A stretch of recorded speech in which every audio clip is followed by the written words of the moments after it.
যাদের জীবনে একঘেয়েমি এসে গেছে, যাদের কাছে বেঁচে থাকা মরে যাওয়া দুটোই সমান, যাদের জীবনে কোনো গল্প নেই, আনন্দ নেই, ব্যথা নেই, যারা মানুষ থেকে কবেই যন্ত্রে পরিণত হয়েছে, তাদের নতুন করে আরও একবার প্রেমে পড়া উচিত। একটা দুর্দান্ত প্রেম, ঠিক 20-22 বছরের যুবক যুবতীর মতো সমাজের নীতি নিয়মের বিরুদ্ধে গিয়ে, সবার আড়ালে আবডালে গিয়ে লুকিয়ে প্রেমে পড়া উচিত। যেভাবে বিপ্লব আসে, দিন পাল্টায়, সেইভাবেই ভিতর ভিতর পাল্টে যাওয়া উচিত। প্রতিটা মানুষের একটা খোলা বারান্দার দরকার, যেখানে যখন ইচ্ছে বসা যায়, ঘন্টার পর ঘন্টা সময় কাটানো যায়। হাওয়ায় হাওয়ায় একটা আলাদা গন্ধ ভাসে, পাশাপাশি দুটো টবে সুগন্ধি ফুলের গাছ দুলতে থাকে। যে বারান্দায় কাগজ ছিঁড়ে কুচি কুচি করে ছড়িয়ে দেওয়া যায়, অভিমান হলে কান্নাকাটি করা যায়, ভীষণ রকম আনন্দ পেলে চিৎকার করে হেসে নেওয়া যায়।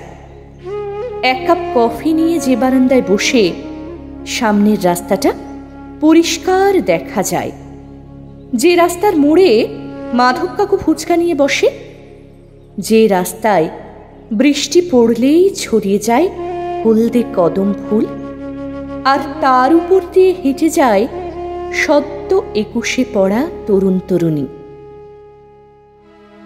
কোথায় যেন ছিলাম আমরা? বারান্দার কথা বলছিলাম।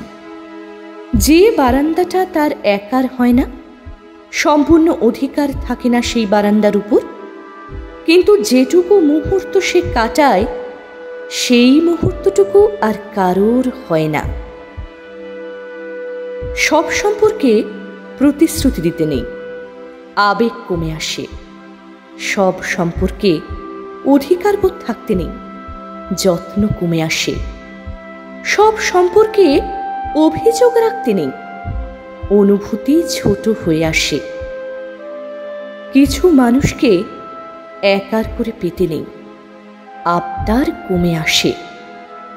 এক একটা সম্পর্ক এক একটা মানুষকে খোলা বারান্দা ভেবে একটু শুয়ে বসে হাত পা ছড়িয়ে 2-1 পাতা কবিতা লিখে ফেলতে হয়, কিংবা গিটার হাতে একটা দারুণ গান গেয়ে ফেলতে হয়, কিংবা এক একটা বিকেলবেলায় স্কুটি নিয়ে বেরিয়ে পড়তে হয় তার সাথে। জীবনে বেঁচে থাকার কিছু কারণ বেড়ে যায়, ভালো থাকার একটা বাহানা, একটা অজুহাত খুঁজে পাওয়া যায়, অভিমান করার জন্য একটা মানুষ পাওয়া যায়। জীবন এটুকুই। সবাই প্রেমে থাকুন, একাকিত্বে নয়। সম্পর্ককে সারাক্ষণ খুঁড়ে দেখতে নেই, সম্পর্কের ভিতর জোয়ার ভাটা নিয়ে সব সময় অঙ্ক কষতে নেই। আর তা করতে গেলে পারস্পরিক নৈকট্য তেতো হয়ে ওঠে। বরং যখন যেটুকু সময় কাছাকাছি থাকা যায়, যোগাযোগ গড়ে ওঠে, সেটাকেই উপভোগ করতে হয়। তা না হলে সম্পর্কের লাবণ্য ধ্বংসস্তূপে পরিণত হয়, সম্পর্ক বোঝা হয়ে ওঠে।